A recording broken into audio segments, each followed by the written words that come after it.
So my name is Joseph Wade, and for this discussion, for the first question I'll be answering, it is discuss poverty and how it relates to population growth, vulnerability to hazards and environmental degradation, and should government and or private organizations help reduce poverty.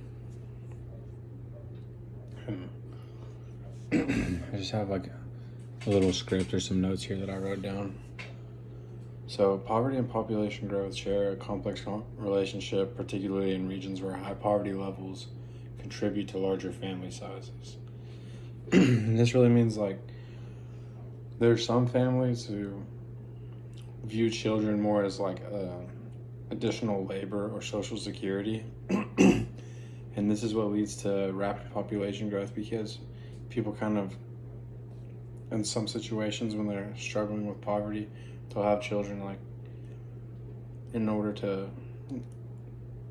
not bail them out at all, because it's also a financial burden to have children, but they look at it as additional labor or extra social security money or extra welfare money that they're able to bring in.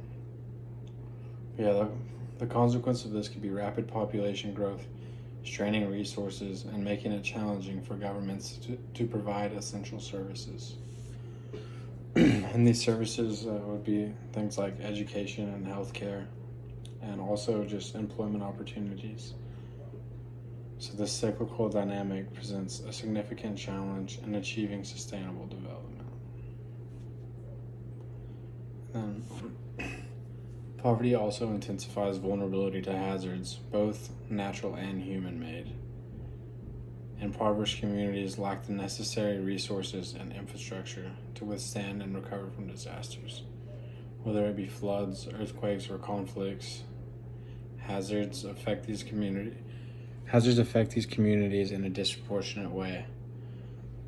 Yeah, so this just means that when you're living in poverty, it makes you more vulnerable to these things, and it gives you less of a chance to fight. Or say if you're living in an area with a natural disaster and there's not housing, there's not many housing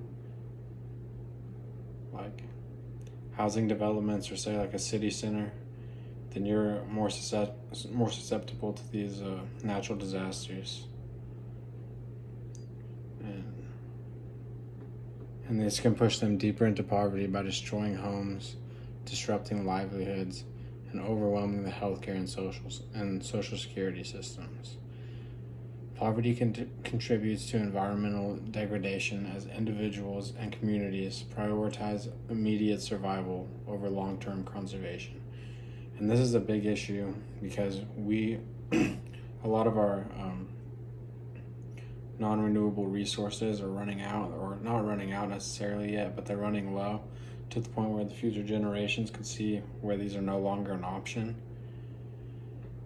And this is kind of just shows the selfish thinking of the people alive today, because we just burn these up without any consideration of the generations that this could be affecting, and the people that are going to need these and are going to have to rely on finding new ways to live the lives that we live.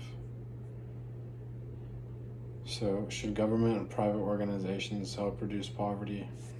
Both government and private organizations play complementary roles in poverty reduction.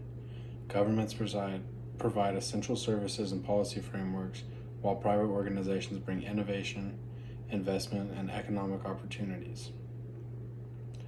Given the global nature of poverty, collaboration between governments and non-government organizations is extremely necessary, aligning activities with sustainable developmental goals. Ultimately, successful poverty reduction contributes not only to the well-being of individuals and communities, but also to broader goals of sustainable development and environmental conservation.